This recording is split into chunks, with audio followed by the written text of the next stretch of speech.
Shalom. Welcome to the first of the Tanakh Sefer Devarim analyzation of Machlokas Rishonim here for our base measures program at Hillel Community Day School. This is Shir number 1, and we're going to be studying Devarim Aleph, Parak Aleph in Sefer Devarim, Pasuk Gimel. So you should have a Chumash open in front of you.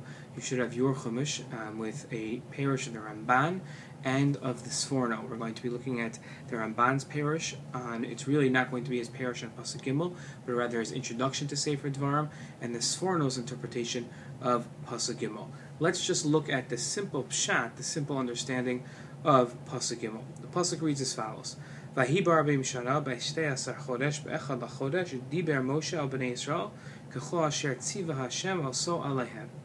It was in the 40th year, in the 11th month, on the first of the month, when Moshe spoke to Bnei Israel, and he said, according to everything that Hashem commanded him to say to Bnei Israel. Moshe stuck to the line. Okay, let's look now. We have that pasuk, and if you got it, so you got it. If not, maybe you want to rewind and hear it again. But now let's look at the Sforno's commentary to Devarim Aleph Gimel. So let's look it up in our Sforno. We're going to look at every single comment that the Sforno makes on Pasuk Gimel. It's not that much word-wise, but it's heavy on content. And what the Sforno says is as follows: Vahi ba'arba'im shana, was in the 40th year, achar shekalo masei midbar, after the death of everybody in the desert. What does that mean? So on a simple pshat level, the Jews, when they sinned at the time of the spies, so they were told that because they believed the spies' bad report about the land of Israel, they were now going to be forbidden from entering the land of Israel. In other words, after this entire generation dies, then the next generation will have the privilege of going into Israel. Says the Sforno, after everybody died, that's when Moshe gave this speech. It says, Dibar Moshe al b'nei Yisrael leba'ai haaretz, to those that were going to enter the land, kechol asher tziva Hashem oso aleichem, right? That according to everything that Hashem had told him to tell Bnei Yisrael, hechzir lahem kol Torah kula ad heina bechla. Moshe is going to review the entire Torah for them until this point. That is the simple understanding of the Sforno. You have questions on your sheet to understand it more, and now we'll turn to the commentary of the Ramban.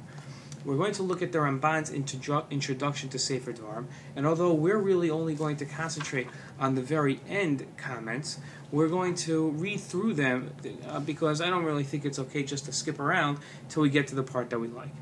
Sefer Ela Devarim, the book of Devarim, these are the words. HaSefer Hazeh Inyano Yadua, the subject of this Sefer, of this book, is very well known. Shehu Mishnah Torah. This is a review of the Torah. That's what the words Mishnah Torah means. Yivayer bo Moshe Rabbeinu alav hashalom ador hanichnas ba'aretz. In it, in this Sefer, our teacher Moshe Rabbeinu explained to the generation that was going to enter the land, Rov mitzvos haTorah hatzrichos liYisrael, most of the commands of the Torah that were necessary for the people of Israel to know. He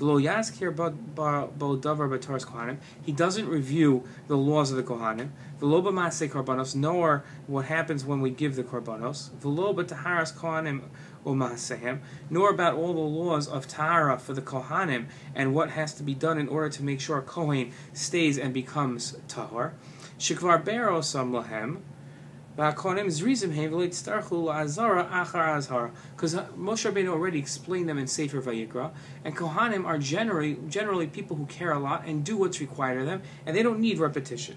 Aval Yisrael, but every other Jew who's not a Kohen, Yachzor HaMitzvos Anohoges Behem Pam Acheres Lahosif Behem Biur. Right? Moshe Rabbeinu explains the mitzvos again, he repeats them, in order to add explanation. And there are times when Moshe repeats them not to add any explanation to the mitzvos, but rather just to warn Bnei Israel. Like we're going to see as we go through Sefer Devarim together, we're going to find many, many commands that warn us about idol worship. And also, he's going to frighten them, explaining certain punishments that come with transgressing certain mitzvos. But Moshe also adds in certain other mitzvahs. Again, these are part of the 613, but Moshe hadn't mentioned them yet earlier in the Torah. Kigon HaYibum, like when it comes to the mitzvah of Yibum. V'din Motzi Shemra, and also somebody that slanders his new wife. We've had Gerish and Bisha, and also divorce, he hadn't mentioned before. Ve'edim Zomimim, and witnesses that conspire in order to convict somebody who is innocent. V'zulasam, and there are many like that. Ukvar nemru lo kulam b'sinai o b'o moed b'shana rishona kol demaraglim. Now they were all, however, told to Moshe Rabbeinu. These aren't new to Moshe. He got them in Har Sinai or in the Ohel Moed. He already learned them from Hashem. But this was all before the sin of the spies. Because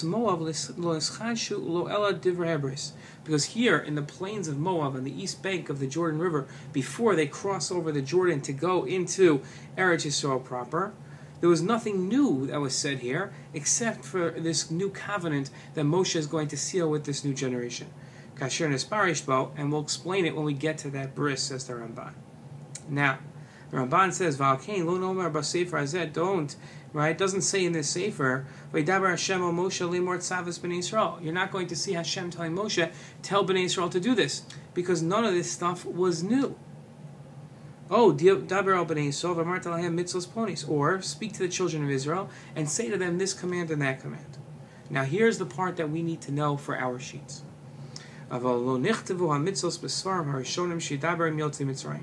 But these new commandments that were told to Moshe Rabbeinu earlier, that he had not written down in the first 4 books of the Torah, now he's going to tell them, and he didn't tell them the commands that he's going to tell those who left Egypt, because maybe some of these mitzvos are only applicable, they're what we call mitzvos taluyis ba'aretz, mitzvos that are dependent on the land.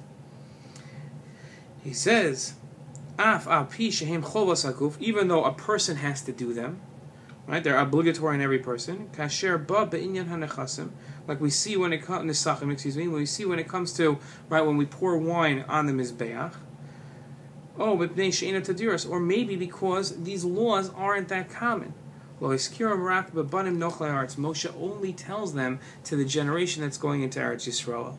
So what the Ramban is essentially saying is that there are some mitzvahs, and this is important for us to know and to compare against what the Sforno is understanding. The Ramban is saying, and we're going to apply it to our pasuk, why Moshe Rabbeinu is talking to Bnei Israel now, because this generation is the generation that is going to enter into Eretz Yisrael, and there are mitzvahs here that Moshe Rabbeinu needs to tell them that no one else, that the generation before did not need to hear because they were not going into Israel.